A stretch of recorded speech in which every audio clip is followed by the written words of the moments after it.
আচ্ছা, তোমাদেরকে আগের ভ্লগে বললাম যে দিদিরা কাল চলে যাবে। তো আজ একদম সকাল সকাল ওরা রেডি হয়ে বেরিয়ে পড়েছে, আর গপুদেরকেও টাটা করে দিলাম। জানি না আবার ওদের সাথে কখন দেখা হবে।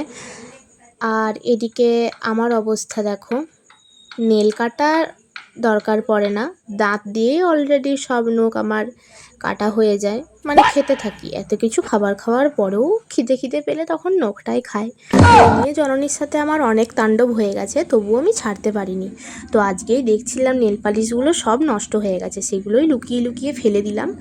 তার মধ্যেখানেই দুটো পার্সেল চলে এসেছিলো, সেগুলোও দেখিয়ে দিলাম। আর ভাত খাওয়ার পরে একটা মুভি চালিয়েছিলাম। তোমরা গেস করে বলো তো আমি কোন মুভিটা দেখছিলাম, যে বলতে পারবে তার নাম আমি ভ্লগে নেব।